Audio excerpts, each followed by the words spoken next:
Holy Roman Empire was basically an offshoot of the original Roman Empire. And the Roman Empire spread all over Europe and even extended beyond Europe. And so, of course, when the Holy Roman Empire was formed, it also encompassed all of Europe and all the other territories that the Roman Empire had acquired. The Holy Roman Empire was a joint venture between the church and the ruling elite, with the church having a little more power, maybe a lot, because the Pope was basically seen as the ruler of the Roman Empire. The Pope was the ultimate power, so much so that the Pope literally chose who was appointed as Emperor of Rome. And whoever that was would answer to the Pope. You know, different kings and emperors, but all of these kings and emperors are still under the governance of the Holy Roman Empire. And then they all answer to the Pope. No matter how much power they may have held in their own small part of this empire, every last one of them still answered to the Pope. They still answered to the church.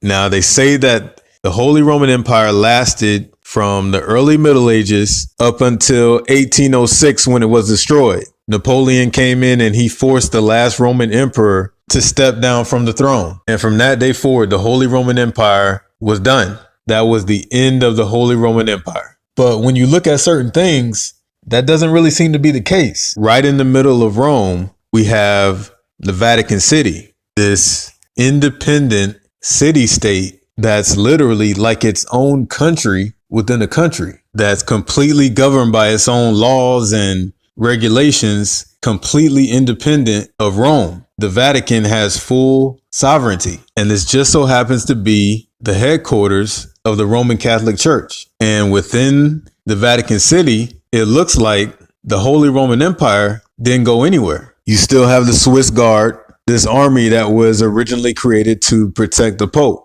that's been around for over 500 years. You still have the bishops and the cardinals, and you still have the Pope. And they operate under something called papal supremacy, which is a doctrine of the Roman Catholic Church, which basically states that the Pope is the supreme ruler over the whole church. And not just the Roman Catholic Church, but also the Christian Church, that the Pope has full universal power. And this papal supremacy seems to stretch into other things outside of the church, because all the world leaders from every part of the planet all make a trip to the Vatican to see the Pope, or the Pope makes a trip to their country to see them. Every single world leader, no matter what type of government, no matter what type of religion, they all meet with the Pope publicly, and they all kiss the ring, so to speak. They all bow down to the Pope, every last one of them. And after their public appearance with the Pope, they all have a private meeting with the Pope. It's literally like nothing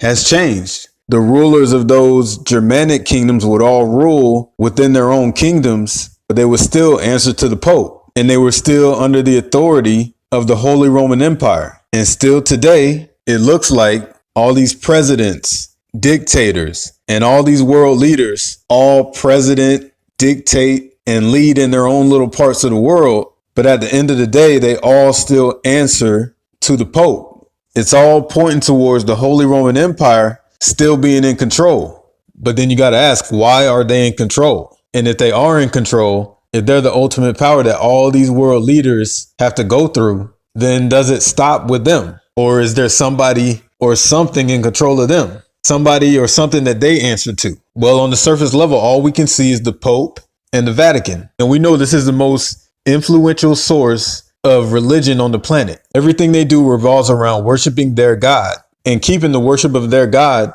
intact, keeping it going. And again, all these world leaders, no matter what religion they may seem to promote, they all seem to revere the Pope and the Vatican, who worship one particular God. And if the Pope is the supreme power over the church, and from what it looks like, over every world leader across the planet, and his ultimate goal is to sustain the worship of his God, of the God of the Roman Catholic Church, of the God of the Vatican, then it seems like the only thing above him would be the God that he worships. So then the next question you got to ask is, who is the Vatican worshiping? Hit the notification button, and you'll get updated as soon as a new video drops.